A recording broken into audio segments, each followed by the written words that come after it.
War Devil's introduction.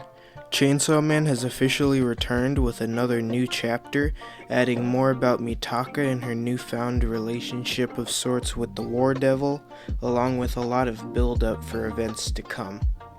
But while those things are interesting, the War Devil alone has been the standout thing for me so far. The antagonist for this arc appears to be the War Devil who embodies the fear of war. This alone props up the devil as a very strong one, considering the fear of war is one that's likely to be very prominent in the Chainsaw Man universe, considering things like the Gun Devil's power, which I would assume should have less power than the War Devil, but that's not really what I care to talk about, as my main interest in this devil comes solely from the panel in which it appears. We see that the War Devil appears in an owl-like form, with a few features that distinctly resemble an owl, such as its general body shape, beak, and eyes, and this owl is what I think is going to be used to portray this devil throughout the series. This devil is shown to be similar in physical characteristics to an owl and stands to represent war.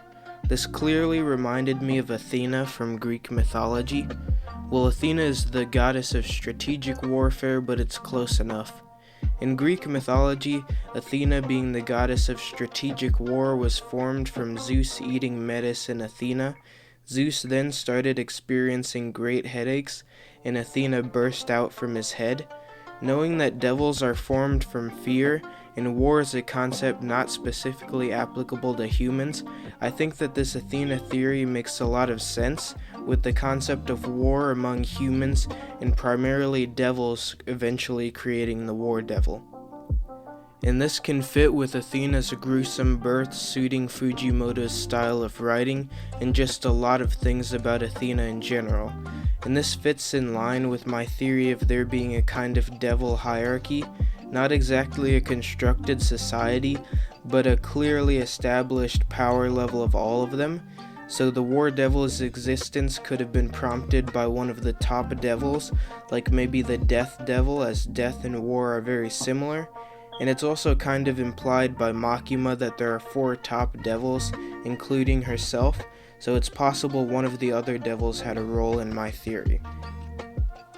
It does also appear that Mitaka will be a big parallel for Denji, and the War Devil will act as a parallel to Puchito with noticeable differences from what I can see, but based on what's presented, I find it likely that this will pose a conflict regarding both Mitaka and Denji. Anyway, so far after my major issues with Makima, the War Devil does appear to be better, even within these first 2 chapters.